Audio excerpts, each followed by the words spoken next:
مزاج بن گیا. وہ غربا بیٹھے تھے دسترخوان بچھائے سڑک کے کنارے, تو امام حسین گزرے تو انہوں نے آواز دی. امام صاحب لوگ ذائقہ نہیں لگے, حضور تھوڑی روٹی نہیں کھا لیتے ہمارے ساتھ؟ تو امام صاحب آ گئے, نیچے بیٹھ گئے غریبوں کے ساتھ. کوئی جرت کرے نا, چلو امیروں نے تو غریبوں کے ساتھ بیٹھنے کی جرت نہیں کرنی, کوئی پیر ہی بیٹھ جائے غریبوں کے ساتھ, وہی مہربانی کر دے کہ میں پیر صاحب ہوں, قبلہ ہوں, تو میں ہی چلو لنگر کھا لوں مریدوں کے ساتھ بیٹھ کے. ہماری تو محفلوں میں بھی نا جی, نعت خانوں کا, مولویوں کا, دوسروں کا کھانا اور ہوتا ہے, اور غریب آدمی کو شاپر میں چاول ڈال کے دیتے ہیں اور ساتھ اسے کہتے ہیں یہ لنگر شریف ہے. بھئی اگر یہ شریف ہے, تبرک ہے, تو اے پیر صاحب نو نہیں سی لنگدا, اڑتا ہے گلے میں لنگر ان کو. یہ لنگر شریف جو ہے یہ نعت خان کو بھی تو گزرنا تبرک ہے کہ نہیں؟ ہاں نہ تو کرو نا, تو جیڑی زیادہ تبرک والی شے ہے وہ پیراں نو بھی تو کھانی چاہیے نا.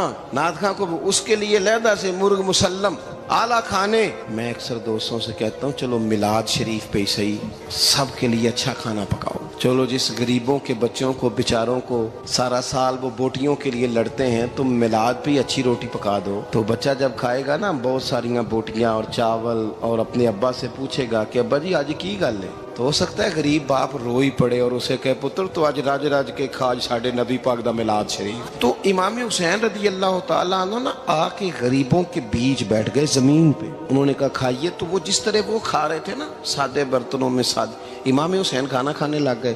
میں نے کہا خیر کا کام کوئی بھی ملے اسے ضائع, چلو اور کچھ نہیں کر سکتے تھے, کسی کو سڑک ہی پار کرا دے نابینا کو, چلو اور کچھ نہیں کر سکتے, تو آپ کو پتا ہے کہ سامنے والا بوجھ لے کے گزر رہا ہے, آپ تھوڑا سا ہٹ جائیں روڈ سے, اسے گزر لینے دیں. کوئی تو کام زندگی میں کوئی ارادہ تو خیر کا بندہ کرے. امام حسین بیٹھ گئے, ان کے ساتھ روٹی کھائی. تھوڑی دیر کے بعد اجازت لی, فرمایا جاؤں؟ کہنے لگے حضور اور کھائیے. فرمانے لگے میں تو ابھی روٹی کھا کے آیا تھا اور آج تک ایسا نہیں ہوا کہ دوبارہ کھانا کھاؤں. ایک لقمے کی بھوک نہیں تھی, جتنا بھی کھایا ہے نا یہ تمہارا دل خوش کرنے کے لیے کھایا ہے. غرباء مساکین کی وعامل الصالحات, ایماندار بندہ ایمانداروں جیسے کام کرتا ہی اچھا لگتا ہے. 25 حج کیا امام حسن اور حسین نے مدینے سے مکے پیدل جا کے. میں کہتا ہوں چلو ہم باجماعت نماز ہی پڑھ لیا کریں. چلیں, حضور صلی اللہ علیہ وسلم نے فرمایا فجر کی نماز پڑھ کے بیٹھ جاؤ, اشراق چاشت تک اللہ کا ذکر کرو, 2 نفل اشراق کے 2 چاشت کے پڑھ لو, اللہ 2 حج اور 2 عمرے کا ثواب عطا کر دے گا. مشکل کام تو نہیں. اہل بیت نے ہمیں سبق یہ پڑھایا ہے, حضور کے اصحاب نے ہمیں سبق یہ پڑھایا. تیسری بات فرمایا وتواصوا بالحق, صرف یہ نہیں کہ تم نماز پڑھ کے تو بیٹھ جاؤ, تم نے نا بے نمازی کو نماز کی دعوت بھی دینی ہے. مظلوم پر ظلم ہوتا رہے اور کونے میں چپ کر کے بیٹھے نہیں رہنا, بلکہ اگر ہاتھ پکڑا جا سکتا ہے تو ظالم کا ہاتھ پکڑنا ہے. نبی پاک علیہ الصلوۃ والسلام نے فرمایا اپنے بھائی کی مدد کرو چاہے وہ ظالم ہو یا مظلوم ہو, بھائی کی مدد کرو چاہے ظالم ہو یا مظلوم ہو. تو صحابہ نے عرض کی یا رسول اللہ صلی اللہ تعالی علیہ وسلم یہ مظلوم کی مدد تو سمجھ میں آتی ہے, یہ ظالم کی مدد کیسے کریں؟ نہیں سمجھ آ رہی ہے آپ کو بات؟ یا رسول اللہ صلی اللہ تعالی علیہ وسلم مظلوم کے ساتھ کھڑا ہونا تو ہماری عقل میں آ گیا, تو ظالم کی مدد کیسے کرنی ہے؟ نبی پاک صلی اللہ تعالی علیہ وسلم نے فرمایا ظالم کو ظلم کرنے سے روک دو, تم نے اس کی مدد کر دی, اسے باز کرو. لیکن ہم تو اتنی جرت ہی نہیں رکھتے بدی کو بدی کہنے کی, اتنی طاقت ہی نہیں ہوتی. جھوٹ کو جھوٹ کہنے کی ہمت, ہمارے گھر میں سارا کچھ ہو رہا ہوتا ہے, ہمیں پتہ ہوتا ہے کہ فلاں جگہ پہ ہمارا قبیلہ ہماری برادری غلط ہے, پر اتنی جرت کرتے. ہم سچ بولتے ضرور ہیں پر دوسروں کے بارے میں, اپنے بارے میں سچ بولنے کو تیار نہیں ہوتے.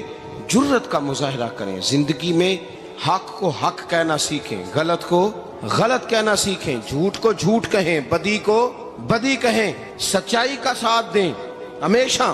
ہم نے جب تک دیکھو نا ظلم ہوتا رہے, زیادتی ہوتی رہے, اپنا دروازہ اندر سے بند کر لو, پتر باہر نہ جانا. کیوں جی؟ باہر اس پہ ظلم ہو رہا ہے, ان کے گھر آگ لگی ہے, کوئی ہمارے گھر تو نہیں نہ لگی. یاد رکھنا پڑوسیوں کی آگ نہ بجھاؤ گے تو اپنے گھر بھی آ جائے گی. اگر مظلوم کا ہاتھ نہیں پکڑو گے تو ظالم دلیر ہو جائے. اور ہمارے جتنے بھی بزرگ گزرے انہوں نے ظالموں کو ظالم کہا. امام احمد بن حنبل نے جیل کاٹی, امام اعظم ابو حنیفہ نے جیل کاٹی. آج کل لوگ کہتے ہیں مولانا صاحب آپ نے نا جناب غلط کو غلط نہیں کہنا, سیاست کی بات نہیں کرنی. کیوں جی؟ کس لیے نہیں کرنی؟ سیاست تو تدبیر کا نام ہے.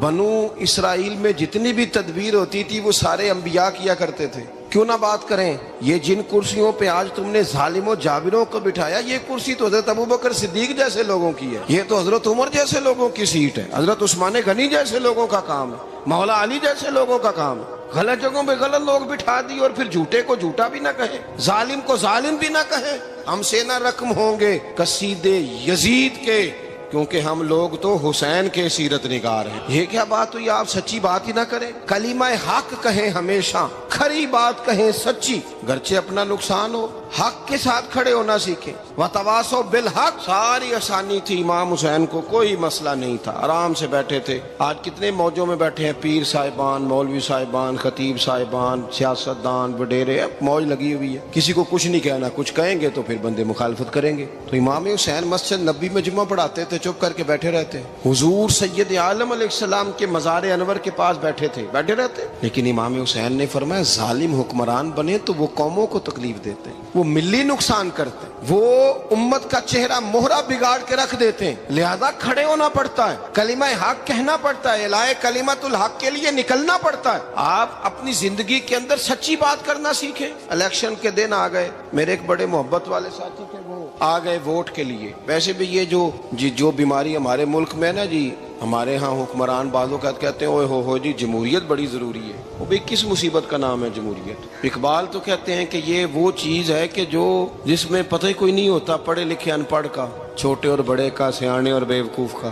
جمہوریت وہ طرز حکومت ہے کہ جس میں بندوں کو گنا کرتے ہیں، تولا نہیں کرتے رہتے ہو ہر وقت۔ قوم کو اس کا حق ملنا چاہیے، غریب کی مدد ہونی چاہیے، انصاف ملنا چاہیے۔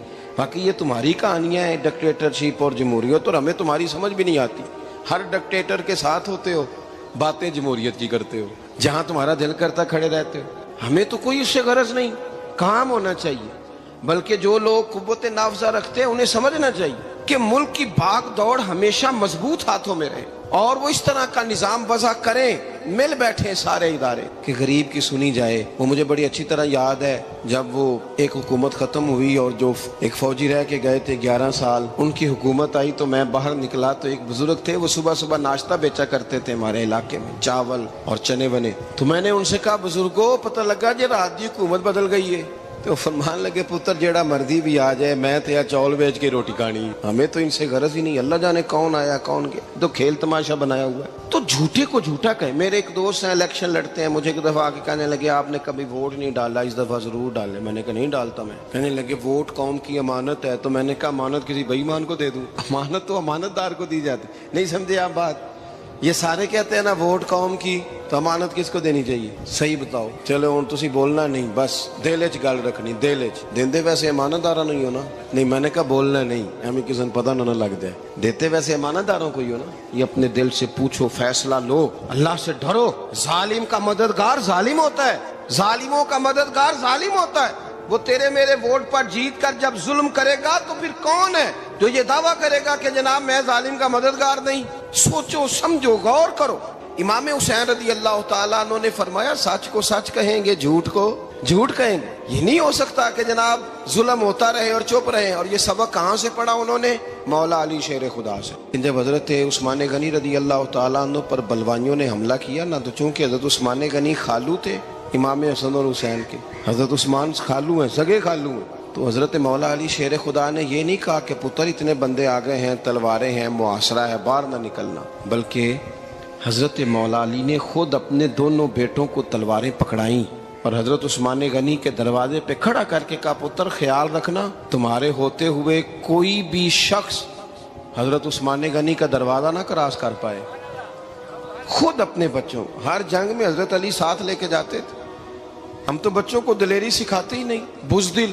اور کچھ ہمیں بابے مل گئے، وہ کہندے ہیں منڈے نو سایا ہے، میں کہ بابے نو آپ سایا ہے، انہوں بھی کرو دم کراؤ، اس کو نظری سایہ آتا ہے۔ کیسے نادانوں سے پالا پڑ گیا۔ کیا ہوتا ہے وہ سایہ؟ اچھے بھلے سیانے نوجوان بتی بند کر کے اندر لیٹا ہوا ہے بچہ، بابا کہہ گیا انہوں سایا ہے۔ بابا کہڑا کہہ گیا جڑا باہر روٹی لین آیا سی، بھی ایڈی پہنچی سرکار ہوندی تے ٹکر ہی گھر کھا لیندی۔ لوگوں کے قسمت کا حال بتاتا ہے، اپنی اتنی خراب ہے کہ مانگتا پھرتا ہے۔ کیا مذاق بنایا ہم نے اپنے ساتھ۔ تھوڑے سمجھدار ہو جائیں، ہر بندے کی بات کا اثر قبول نہ کیا کریں۔ مومن کے پاس طاقتیں ہوتی ہیں، جو جدھر لگاتا ہے چپ کر کے لگ جاتے ہو. ان الذین قالوا ربنا اللہ ثم استقاموا تتنزل علیہم الملائکہ. اللہ کہتا ہے تو ڈٹنا سیکھ, رب کا نام لے کے ڈٹ جا, رب تیری مدد کے لیے فرشتے بھی نازل کر دے گا. فرمایا یہ نبی مومنوں کے جانوں سے بھی زیادہ قریب ہے. ہم بڑا عام لفظ بولتے ہیں کہ فلاں چیز میرے دل کے بڑی قریب ہے, میری سوچ کے بڑی. جو لوگ دل کے قریب ہوتے ہیں ان کے پاس اٹھنے بیٹھنے کو دل کرتا ہے. تو اللہ کریم نے قرآن پاک میں فرمایا کہ یہ پیغمبر صلی اللہ علیہ وسلم تمہاری جانوں سے بھی تمہارے قریب ہے. اور حضور نے وضاحت کر دی, نبی پاک نے وضاحت کر دی. حضور نے فرمایا لا یؤمن احدکم حتی اکون احب الیہ من والدہ وولدہ والناس اجمعین او کما قال نبی صلی اللہ علیہ وسلم. فرمایا تم میں سے کوئی اتنی دیر تک مومن ہو ہی نہیں سکتا جب تک ہر چیز سے بڑھ کر مجھ سے پیار نہ کرے. ایک مثال دے لوں, بات آسان ہو جائے گی. جس گھر کے اندر پیسہ بے شمار ہو, دولت بے شمار ہو, مکان ایک نہیں چار ہو, اور دنیا کی ساری آسانیاں گھر میں موجود ہو, سارے دوست میری بات پہ توجہ کرنا, ہر شے ہو, بینک بیلنس بھی ٹھیک ٹھاک ہو, بچوں کا فیوچر سیف ہو, لیکن گھر کے اندر میاں بیوی کی صلح نہ ہو. بچے کہتے ہیں گھر میں ہر چیز ہے پر امی اور ابا کا جھگڑا ہر وقت جاری رہتا ہے. وہ گھر صحیح چلتا ہے؟ آپ نے بولنا اس لیے نہیں کہ یہ باتیں لوگ, یہ گھر کے اندر کی باتیں ہیں نا. حالانکہ پاکستان کا تجزیہ یہ ہے کہ 95% میاں بیوی کے حالات ٹھیک نہیں. پاکستان یہ سرکاری اعداد و شمار ہے. 95% گھروں میں اختلاف رائے.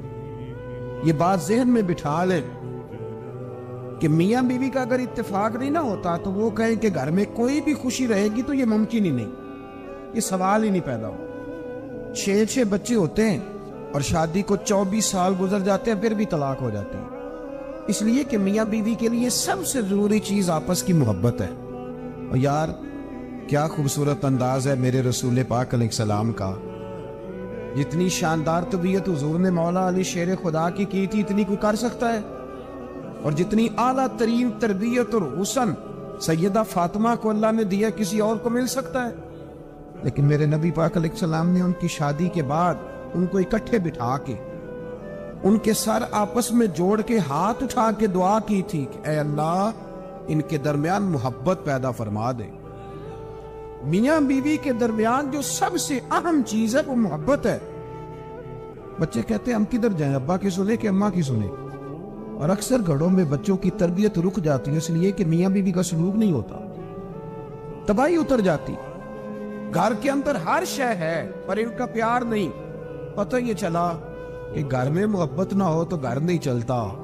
اگر محبت کے بغیر ایک گھر نہیں چل سکتا تو محبت مصطفیٰ کے بغیر دین کیسے چلے گا؟